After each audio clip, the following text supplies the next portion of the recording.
नमस्कार मित्रांनो, आपण ICDS त्याचबरोबर महिला व बालविकास भरतीसाठी अतिशय IMP असा प्रश्नसंच या ठिकाणी पाहणार आहोत। ह्याच्यामध्ये बघा, ICDS अंतर्गत अंगणवाडी परीक्षिका, त्यालाच अंगणवाडी मुख्य सेविका म्हणतात, त्याचबरोबर महिला विकास विभागाच्या पर्यवेक्षक अधिकारी, महिला व बालविकास विभागाच्याच वरिष्ठ लिपिक आणि संरक्षक अधिकारी या सगळ्या पदासाठी आपण अतिशय इम्पॉर्टंट असा प्रश्नसंच या ठिकाणी पाहणार आहोत।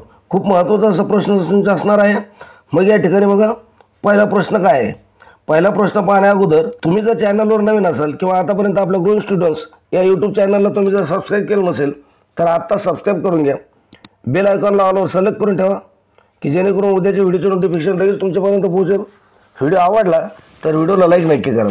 पहिला प्रश्न पाहूया। डॅडॅश या संतांनी आपल्या कृतीतून सामाजिक स्वच्छतेचे महत्त्व जनतेला समजावले। बघा, ऑप्शन तुम्हाला काय दिलेले: संत गाडगेबाबा, संत तुकाराम, संत तुकडोजी महाराज, संत ज्ञानेश्वर। मग योग्य उत्तर काय असेल याच्यातून की डॅडॅश या संतांनी आपल्या कृतीतून सामाजिक स्वच्छतेचे महत्त्व जनतेला समजावले। सामाजिक स्वच्छता तुम्हाला माहीत असेल तर त्याचं उत्तर काय असेल? पर्याय नंबर ए, संत गाडगेबाबा। पुढचा प्रश्न आपण बघूया। तरी विद्यार्थी मित्रांनो, या व्हिडिओमधून जेवढ्या प्रश्नाचे उत्तर तुम्हाला देता येईल तेवढ्या प्रश्नाचे उत्तर देण्याचा प्रयत्न करा आणि एखाद्या प्रश्नाचं उत्तर जर माझ्याकडून गलत होत असेल तर त्याचं योग्य उत्तरसुद्धा काय करा, कमेंटमध्ये पाठवून द्या। पुढचा प्रश्न आपण बघूया। पांडुरंग महादेव हे नाव कोणाचं आहे? मग पांडुरंग महादेव कोणाचं नाव आहे? तर हे आहे बघा, सेनापती बापट यांचं नाव आहे। मग त्यांचं पूर्ण नाव काय होतं? कोणाचं? सेनापती बापटांचं। तर पांडुरंग महादेव बापट हे त्यांचं काय होतं? पूर्ण नाव होतं। पांडुरंग महादेव बापट यांचा जन्म कधी झाला? तर 12 नोव्हेंबर 1980। आणि कुठं झाला असा जर प्रश्न विचारला तर त्यांचा जन्म कुठे झाला होता? पारनेरला झाला होता। मग पारनेर सध्या कोणत्या जिल्ह्यामध्ये आहे? तर पारनेर सध्या अहमदनगर जिल्ह्यामध्ये आहे। आणि सेनापती बापट कोणत्या सत्याग्रहासाठी प्रसिद्ध आहे असं सुद्धा तुम्हाला प्रश्न विचारला जाऊ शकतो। तर मुळशी सत्याग्रह। कोणता सत्याग्रह? मुळशी सत्याग्रहाचे नेतृत्व त्यांनी केलं होतं। मुळशी सत्याग्रह कधी झाला होता असाही प्रश्न तुम्हाला विचारला जाईल। मुळशी सत्याग्रह कधी झाला होता असा सुद्धा प्रश्न तुम्हाला विचारला जाईल। तर तो 1921 ते 1924 या दरम्यान मुळशी सत्याग्रह झाला होता। लक्षात ठेवायचं, याच्यावरती काय होता प्रश्न विचारला जातो। त्यानंतर पुढचा प्रश्न आपण बघूया। साताऱ्याचे प्रति सरकार कोणते पाक्षिक प्रकाशित करीत असे? कुठलं प्रति सरकार? साताऱ्याचं। कोणतं पाक्षिक प्रकाशित करत होतं? मग हे जे साताऱ्याचं प्रति सरकार होतं हे कोणाचं होतं? हेही तुमच्या लक्षात पाहिजे, क्रांतिसिंह नाना पाटलाचं होतं। मग हे सरकार कोणतं पाक्षिक प्रकाशित करत होतं? तर स्वातंत्र्य भारत। पर्याय नंबर सी हे त्याचं काय आहे? उत्तर आहे। स्वातंत्र्य भारत हे पाक्षिक काय करायचे? ते प्रकाशित करत होते। त्यानंतर पुढचा प्रश्न आपण बघूया। महात्मा गांधी यांच्या आईचे नाव काय होते? जवळजवळ 100% विद्यार्थ्यांना या प्रश्नाचं उत्तर येत असेल, कारण खूप सोपा प्रश्न आहे। महात्मा गांधीजी यांच्या आईचे नाव काय होते? बघा, 4 पर्याय तुमच्या पुढं: कमलाबाई, कस्तुरबा, किरबेन आणि पुतळीबाई। काय नाव होतं? पुतळीबाई आईचं नाव होतं। आणि कस्तुरबा हे कोणाचं नाव होतं? महात्मा गांधीच्या पत्नीचं नाव होतं। दोन्ही नावं लक्षात ठेवायची, याच्यावरती काय होतं प्रश्न विचारलेला आहे। त्याच्यानंतर महात्मा गांधीजीचं पूर्ण नाव असाही प्रश्न विचारला जातो। तर काय नाव होतं महात्मा गांधीजीचं पूर्ण? मोहनदास करमचंद गांधी। काय नाव होतं? मोहनदास करमचंद गांधी हे महात्मा गांधीजीचं पूर्ण नाव होतं। त्यांचा जन्म एखाद्या वेळेस विचारतील तर 2 ऑक्टोबर 1869। हे 2 ऑक्टोबर सगळ्यांना माहिती आहे, पण साल बऱ्याच विद्यार्थ्यांना माहीत नसतं। मग लक्षात ठेवायचं किती आहे? 1869। त्यानंतर महात्मा गांधींचा मृत्यू कधी झाला? तर 30 जानेवारी 1948ला। कसा मृत्यू झाला होता महात्मा गांधीजीचा? तर नथुराम गोडसेने काय केलं होतं? महात्मा गांधीजीची हत्या केली होती। त्याच्यानंतर या ठिकाणी सगळ्यात महत्त्वाचा प्रश्न विचारला जातो की महात्मा गांधींना किंवा मोहनदास करमचंद गांधी यांना महात्मा ही उपाधी कोणी दिली? महत्त्वाचं आहे। मग ही उपाधी कोणी दिली होती? महात्मा तर रवींद्रनाथ टागोर यांनी दिली होती. कोणी? रवींद्रनाथ टागोर यांनी महात्मा ही उपाधी दिली होती. त्याचबरोबर अजून एक प्रश्न तुम्हाला विचारला जातो की महात्मा गांधी यांना राष्ट्रपिता ही उपाधी कोणी दिली होती? तर राष्ट्रपिता ही उपाधी कोणी दिली होती महात्मा गांधींना? सुभाषचंद्र बोस यांनी काय होतं? राष्ट्रपिता ही उपाधी दिली होती. लक्षात ठेवायचं. मग कधी दिली होती हा सुद्धा प्रश्न येईल. तर 1944ला. त्यानंतर पुढचा प्रश्न आपण बघूया. महाराष्ट्रात मंत्री परिषदेमधील खात्यांचं वितरण कोण करतं आहे असं तुम्हाला प्रश्न विचारलेला आहे. म्हणजे जे मंत्रिमंडळ आहे त्या मंत्रिमंडळाला खाते वाटप कोण करतो असं आपल्याला या ठिकाणी काय केलेलं आहे? विचारलेलं आहे. मग मंत्रिमंडळाला खाते वाटप कोण करतो? तर तो राज्याचा मुख्यमंत्री करतो. 4 पर्याय तुमच्या समोर. कोणत्या कलमानुसार करतात? तर कलम लक्षात ठेवा 164 नुसार. कोणत्या कलमानुसार? 164 नुसार. खूप महत्त्वाचं आहे. राज्यपाल काय करतात? मुख्यमंत्र्याची नियुक्ती करतात आणि मुख्यमंत्र्याच्या सल्ल्याने राज्यपाल काय करतात? तर इतर मंत्र्याची नियुक्ती करतात. याच्यावरती भरपूर प्रश्न विचारलेत. त्याच्यानंतर जे निवडलेले मंत्री आहेत ना यांना मात्र खात्याचे वितरण कोणातर्फे केलं जातं? तर हे मुख्यमंत्र्याद्वारे केलं जातं. लक्षात ठेवा. त्यानंतर आपण काय करू? पुढचा प्रश्न घेऊया. खालीपैकी कोणती महाराष्ट्रातील मुख्य जमात आहे? खाली तुम्हाला जमाती दिलेली आहे त्यापैकी महाराष्ट्रातील मुख्य जमात तुम्हाला विचारलेली कोणती जमात दिली बघा? गोंड आणि भिल्ल. मग या दोन्ही जमाती काय आहेत? महाराष्ट्रातील मुख्य जमाती आहेत. मग आपलं उत्तर काय येईल पहा? पर्याय क्रमांक 1 आणि 2 दोन्ही बरोबर आहे. 1 आणि 2 दोन्ही काय बरोबर आहे. आपलं उत्तर येईल. मग या ठिकाणी भिल्ल जमात कुठे आढळते पहा? तर ती सगळ्यात महत्त्वाचं आहे सातपुडा पर्वतीय प्रदेशामध्ये आढळते. भिल्ल जमात कुठे आढळते? सातपुडा पर्वतीय प्रदेशामध्ये. मग सातपुडा पर्वतीय प्रदेशामध्ये कोणकोणते जिल्हे येतात? बघा याच्यामध्ये येतात बा खानदेशामधले जिल्हे येतात. कोणकोणते? धुळे, नंदुरबार आणि जळगाव. त्याचबरोबर काय नांदेडमध्ये सुद्धा काय होतं? भिल्ल जमात आढळते. त्यानंतर तुम्हाला विचारलं जाईल की गोंड जमात कुठे म्हणजे कोणत्या ठिकाणी आढळते? गोंड जमात आहे ही कोणत्या ठिकाणी आढळते असा प्रश्न सुद्धा तुम्हाला काय होईल? विचारला जाईल. तर पूर्व महाराष्ट्रामध्ये म्हणजे गडचिरोली असेल, चंद्रपूर असेल, भंडारा या ठिकाणी. त्यानंतर कोरकू जमात आहे ही सुद्धा महत्त्वाची आहे. यावर सुद्धा काय होतं? भरपूर प्रश्न विचारले जातात. मग कोरकू जमात कुठे आढळते? तर अमरावती जिल्ह्यात आणि विशेषतः कुठं? मेळघाट प्रदेशामध्ये. प्रश्न वारंवार विचारलेला आहे की मेळघाट प्रदेशामध्ये खालीलपैकी कुठली जमात आढळते? मग कुठली जमात आढळते? तर कोरकू जमात आढळते. त्यानंतर वारली जमातीवर सुद्धा प्रश्न विचारला जाईल की वारली लोककला तुम्हाला माहीत असेल त्याच्यावरती सुद्धा काय भरपूर प्रश्न विचारले जातात. मग ही कुठं आढळते? तर ठाणे आणि पालघर या दोन्ही जिल्ह्यामध्ये आढळते. लक्षात ठेवायचं. कोलाम सातपुडा प्रदेशामध्ये, ठाकर पुणे, ठाणे, अहमदनगर, नाशिक, रायगड, कातकरी ठाणे, नाशिक, रायगड, महादेवकोळी पुणे, ठाणे, नाशिक, रायगड. खूप महत्त्वाचं आहे. याच्यावरती काय होतं? नेहमी प्रश्न विचारले जातात. त्यानंतर पुढचा प्रश्न आपण बघूया. वित्त आयोगात जास्तीत जास्त किती सदस्य असू शकतात? सोपा प्रश्न आहे. सर्वांना या प्रश्नाचं उत्तर देण्याचा प्रयत्न करा. जेवढ्या प्रश्नाची उत्तरं तुम्हाला देता येते तेवढे प्रश्नाची उत्तर कमेंटमध्ये द्या. एखाद्या प्रश्नाचं उत्तर माझ्याकडून गलत होत असेल तर ते सुद्धा कमेंटमध्ये द्यायचा प्रयत्न करा. चॅनलवर नवीन असाल तर आपल्या ग्रोइंग स्टुडंट्स या यूट्यूब चॅनलला नक्की सबस्क्राईब करून ठेवा आणि व्हिडिओ आवडत असेल तर जास्तीत जास्त लाईक करत चला. बघा पुढचा प्रश्न काय आहे? वित्त आयोगामध्ये जास्तीत जास्त किती सदस्य असू शकतात? कशामध्ये? वित्त आयोगामध्ये. तर याच्यामध्ये एकूण किती? 5 सदस्य असतात पहा. किती? 5 सदस्य असतात. याची रचना कशी असते पहा? 1 अध्यक्ष आणि 4 सदस्य.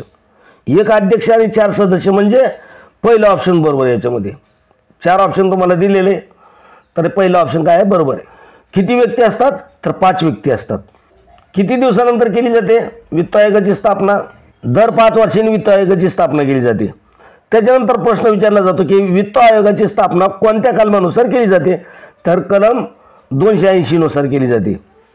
वित्त आयोगाची स्थापना कलम 280 नुसार केली जाते. रचना तुम्हाला सांगितली. मग वित्त आयोगाची नेमणूक कोण करतं? तर राष्ट्रपती करतात. खूप महत्त्वाचं आहे. स्थापना दर 5 वर्षांनी केली जाते. सध्या कितवा वित्त आयोग आहे? तर सध्या 15वा वित्त आयोग आहे. आणि या 15व्या वित्त आयोगाचे अध्यक्ष कोण आहेत? तर नंदकिशोर सिंग. त्यालाच परीक्षेमध्ये असं विचारलं जातं NK सिंग. लक्षात ठेवा. फुल फॉर्म बी लक्षात ठेवा आणि शॉर्ट फॉर्म बी लक्षात ठेवा. याच्यावरती काय केलं जातं? प्रश्न विचारले जाते. त्यानंतर पुढचा प्रश्न आपण बघूया. भारताच्या 2011च्या जनगणनेनुसार महाराष्ट्रातील खालीलपैकी कोणत्या जिल्ह्याची लोकसंख्या सर्वाधिक आहे? TCSने जवळपास 15 ते 20 वेळेस हा एकच प्रश्न काय केलेला आहे? जसाचा तसा रिपीट केलेला आहे. मग महाराष्ट्रातील कोणत्या जिल्ह्याची लोकसंख्या सर्वात जास्त आहे 2011च्या जनगणनेनुसार? तर ती आहे बघा ठाणे जिल्ह्याची. लक्षात ठेवायचं. मग ठाणे जिल्ह्याची लोकसंख्या किती आहे बघा? 1.10 कोटी. हे सुद्धा काय पेपरला विचारलेलं होतं. त्याच्यानंतर तुम्हाला काय करायचं आहे? लोकसंख्येनुसार पहिले 4 जिल्हे लक्षात ठेवायचे. मग पहिला जिल्हा कोणता आहे? ठाणे. त्याच्यानंतर दुसरा कोणता आहे? पुणे. त्यानंतर बा मुंबई उपनगर. त्याच्यानंतर नाशिक. आणि 5 नंबरला कोणता येतो? नागपूर आहे. लक्षात ठेवा. 5 नाही ठेवलं तरी चालेल, पण पहिले 4 लक्षात ठेवायचे. आणि सोपे आहे पाठ करायला. पहा काय? ठाणे, पुणे, मुंबई उपनगर आणि नाशिक. त्यानंतर सगळ्यात कमी लोकसंख्या असणारे जिल्हा सुद्धा काय करायचं तुम्हाला लक्षात ठेवायचे. त्याच्यावरती सुद्धा काय प्रश्न विचारलेले आहेत की महाराष्ट्रातील खालीलपैकी कोणत्या जिल्ह्याची लोकसंख्या सगळ्यात कमी आहे? मग कोणत्या जिल्ह्यांची लोकसंख्या सगळ्यात कमी आहे? तर ती आहे बघा सिंधुदुर्ग. आणि किती आहे? फक्त 8.50 लाख इतकी. त्याच्यानंतर 2 नंबरला कोण? गडचिरोली. 3 नंबरला कोणता आहे? हिंगोली. आणि 4 नंबरला आहे वाशिम. आणि 5 नंबरचा कोणता आहे? भंडारा आहे. लक्षात ठेवा. हे काय सर्वात कमी लोकसंख्येचे जिल्हे आहेत. कशानुसार? 2011च्या जनगणनेनुसार. आणि 2011 नंतर काय जनगणना झालेली नाही आहे. त्याच्यामुळं काय होणार आहे? जोपर्यंत जनगणना होत नाही तोपर्यंत 2011चीच आकडे आपल्याला काय करावं आहे? लक्षात ठेवावं लागणार आहे. महत्त्वाचे असणार आहे. त्यानंतर आपण काय करू? पुढचा प्रश्न पाहू. खालीलपैकी कोणते सातवाहन राज्याच्या राजधानीचे प्राचीन नाव आहे? खालीलपैकी कोणते सातवाहन राज्याच्या राजधानीचे प्राचीन नाव आहे? पर्याय काय दिलेत पहा. प्रतिष्ठान, उज्जैन, श्रावती, राजगृह. काय विचारले? हे जे सातवाहन राज्य आहे या सातवाहन राज्याची राजधानी कुठे होती? मग याची राजधानी कुठे होती?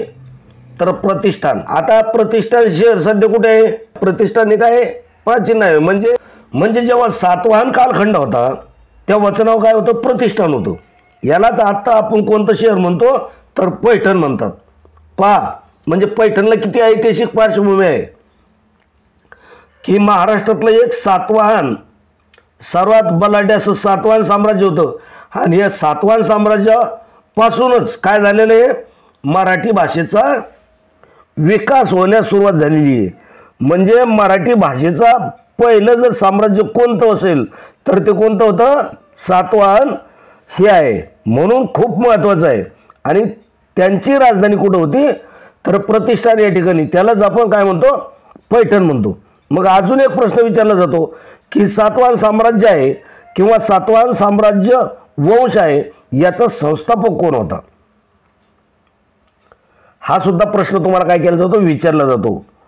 म्हणजे सातवाहन राज्याची निर्मिती कोणी केली होती किंवा स्थापना केली होती तर ती कोणी केली होती? तर राजा शिमुखने केली होती. खूप इम्पॉर्टंट आहे. याच्यावरती सुद्धा कमीत कमी 25 ते 30 वेळेस प्रश्न विचारलेले आहेत की सातवाहन साम्राज्याचा संस्थापक कोण होता? कोण होता? राजा शिमुख होता. आता सातवाहनाचे एकूण किती राजे होऊन गेले? तर एकूण 30 राजे होऊन गेलेले आहेत. आणि या 30 राजांनी 460 वर्ष राज्य केले. किती वर्ष? 460 वर्ष. म्हणजे जवळपास 5 शतकं. त्याच्यानंतर बघा कालखंड बघा. इसवी सन पूर्व 230 ते इसवी सन 230 असं दोन्ही मिळून किती? 460 वर्ष साम्राज्य होतं. त्यानंतर काय करू आपण? पुढचा प्रश्न बघूया. ऑल इंडिया मुस्लिम लीगची स्थापना कोणत्या वर्षी झाली? ऑल इंडिया मुस्लिम लीगची स्थापना कोणत्या वर्षी झाली असं विचारलं आपल्याला. थोडक्यात मुस्लिम लीगची स्थापना कधी झाली असं विचारलं. मग मुस्लिम लीगची स्थापना कधी झालेली आहे तर ती झाली होती बघा 1906. 1906ला झाली होती. त्याच्यानंतर या ठिकाणी अजून महत्त्वाचा प्रश्न विचारला जातो की मुस्लिम लीगच्या शिष्टमंडळाने कोणाची भेट घेतली?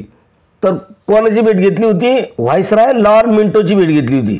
त्याच्यानंतर विचारलं होतं मुस्लिम शिष्टमंडळाने व्हाईसराय लॉर्ड मिंटोची भेट कुठे घेतली? तर ती कुठे घेतली होती? शिमल्याला घेतली होती. या ठिकाणी शिमला या ठिकाणी त्याच्यानंतर विचारलं जातं की मुस्लिम शिष्टमंडळाने लॉर्ड मिंटोची शिमला येथे भेट कधी घेतली? तर ती घेतली होती बघा 1 ऑक्टोबर 1906. तारखेसहित लक्षात ठेवा, तारीख सुद्धा विचारलेली आहे. त्याच्यानंतर अजून एक प्रश्न विचारला जातो की या मुस्लिमांच्या शिष्टमंडळामध्ये एकूण किती प्रतिनिधी होते? तर एकूण 35 प्रतिनिधी होते. महत्त्वाचं आहे या चारही गोष्टी काय तुम्हाला लक्षात ठेवायच्या आहेत.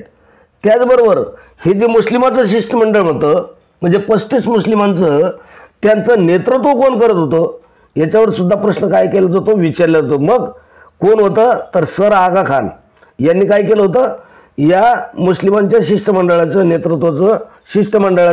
नेतृत्व केलं होतं. खूप महत्त्वाचं आहे. त्याच्यानंतर अजून एक महत्त्वाचा प्रश्न विचारला जातो की ज्यावेळेस मुस्लिम लीगची स्थापना झाली ती कोणाच्या अध्यक्षतेखाली झाली होती? किंवा मुस्लिम लीगचे जे पहिले अधिवेशन होतं ते कधी झालं?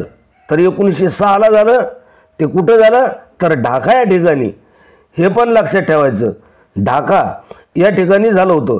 म्हणजे मुस्लिम लीगची स्थापना कुठे झाली होती असा प्रश्न आला तर काय उत्तर येईल? ढाका या ठिकाणी झाली होती. ढाका सध्या कोणत्या देशामध्ये आहे तर बांगलादेशामध्ये. पण हे कोणाच्या अध्यक्षतेखाली झालं होतं तर नवाब सलीमुल्ला खान. मग हे नवाब सलीमुल्ला खान काय होते तर हे ढाक्याचे नवाब होते आणि त्यांच्या अध्यक्षतेखाली मुस्लिम लीगची स्थापना झाली. किंवा मुस्लिम लीगच्या पहिल्या अधिवेशनाचे ते काय होते, अध्यक्ष सुद्धा राहिले होते. वारंवार प्रश्न विचारलेला आहे. तर काय राष्ट्रीय पक्ष दोनच होते त्यावेळेस. कोणता? एक म्हणजे राष्ट्रीय सभा किंवा राष्ट्रीय काँग्रेस आणि दुसरा म्हणजे काय मुस्लिम लीग. आणि यांच्यावरती जवळपास 75% प्रश्न विचारले जातात. म्हणून हे जे सांगितलेल्या गोष्टी आहे काय लक्षात ठेवायच्या म्हणजे तोंडपाठ करून ठेवायचे. त्यानंतर आपण काय करू पुढच्या प्रश्नाकडे वळूया. पुढच्या प्रश्नाकडे वळण्या अगोदर विद्यार्थी मित्रांनो मी तुम्हाला एक रिक्वेस्ट करतो किंवा एक विनंती करतो की अजूनपर्यंत तुम्ही जर आपल्या ग्रोइंग स्टुडंट्स या यूट्यूब चॅनलला सबस्क्राईब केलं नसेल किंवा आपल्या चॅनलवरती तुम्ही पहिल्यांदाच आले असाल तर आपल्या ग्रोइंग स्टुडंट्स या यूट्यूब चॅनलला नक्की सबस्क्राईब करून ठेवा. उद्याचा व्हिडिओ पाहण्यासाठी बेल आयकॉनला ऑलवर सिलेक्ट करून ठेवा आणि व्हिडिओला जास्तीत जास्त लाईक करा आणि आवडला असेल तर आपल्या दोस्त मित्रांमध्ये व्हिडिओ शेअर करत चला. तर आजच्या व्हिडिओमध्ये आपण याच ठिकाणी थांबणार आहोत. भेटूया उद्याच्या व्हिडिओमध्ये अशीच महत्त्वाचे कन्सेप्ट घेऊन. तोपर्यंत जय हिंद, जय महाराष्ट्र. धन्यवाद मित्रांनो.